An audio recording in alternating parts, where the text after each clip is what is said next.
Migration irrégulière, traite sexuelle ou économique, ces jeunes filles, auxquelles certaines personnes promettent un avenir radieux, finissent par déchanter. Elles sont contraintes à la servitude domestique ou sexuelle. La Côte d'Ivoire est pointée du doigt comme un pays de transit et de destination de la traite des jeunes filles. Au nom du commissariat exécutif de la lutte contre la traite des personnes et des migrants, le président du conseil d'administration de l'ONG Côte d'Ivoire Prospérité, l'apôtre Patrick Glossail, demande aux autorités étatiques et à tous les acteurs exerçant dans ce domaine de se pencher sur la question.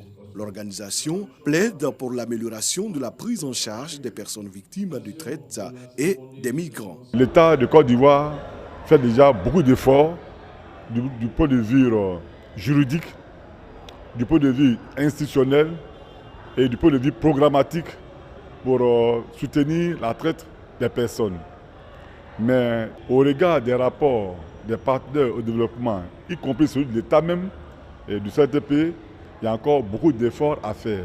Le projet a la caution du maire de la commune d'Abobo et des institutions internationales telles que l'Union européenne qui apporte un soutien financier. La ministre de la Solidarité et de la lutte contre la pauvreté accompagne l'initiative.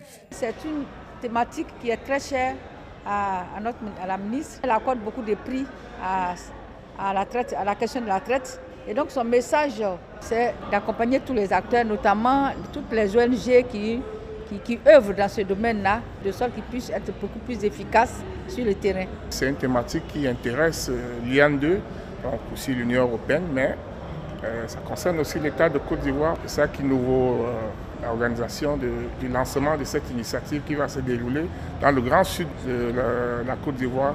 L'ONG Côte d'Ivoire Prospérité est dotée d'un centre d'accueil et de transit situé dans la commune d'Abobo. Elle est initiatrice de ce projet de plaidoyer. L'ONG Côte d'Ivoire Prospérité existe depuis plus d'une vingtaine d'années.